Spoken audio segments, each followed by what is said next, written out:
Дәл осындай ерекше әрі дәмді, тойымды болып шығатын самсаларды дайындайтын боламыз. Керекті заттар: сары май, ұн, жұмыртқа, тұз, уксус және қаймақ керек болады қамырына. Және де біздің сары майымыз, маргариніміз немесе морозилниктен шыққан болу керек, тастай болу керек. Осылай ұнмен араластыра отыра үкіштен өткізетін боламыз. Песочный тесто жасап аламыз ең алдымен. Содан кейін қалған заттарымызды саламыз. 3 қасық немесе 2 ас қасық қаймақ, 1 жұмыртқа және де 1 шай қасық қант и уксус.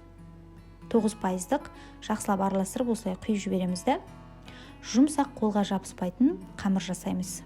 Менде үлкен бір қамыр шықты.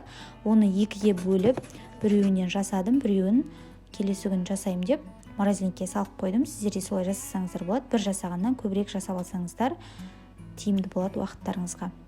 Осылай қамырымды кішкене тындырып қойдым. Оған дейін ішіне салмасын саламыз. Салмасына ет, тартылған сиырдың еті, картошка, жуа және тұз, бұрыш салып аламыз. Жақсылап біркелкі болғанша осылай араластырып аламыз, езіп. Содан кейін уже қамырымыз тынып болды. Қамырымызды бөліктерге майдалап бөліп аламыз.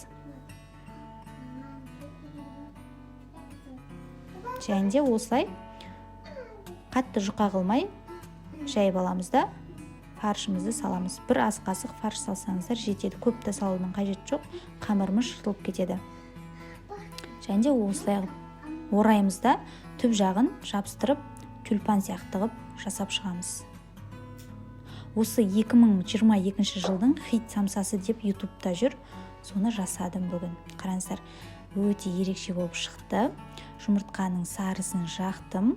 Және де 180 градуста қызып тұрған пешке саламыз.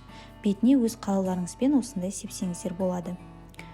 Және 30-35 минутта дайын болады. Өте ерекше дәмді шықты.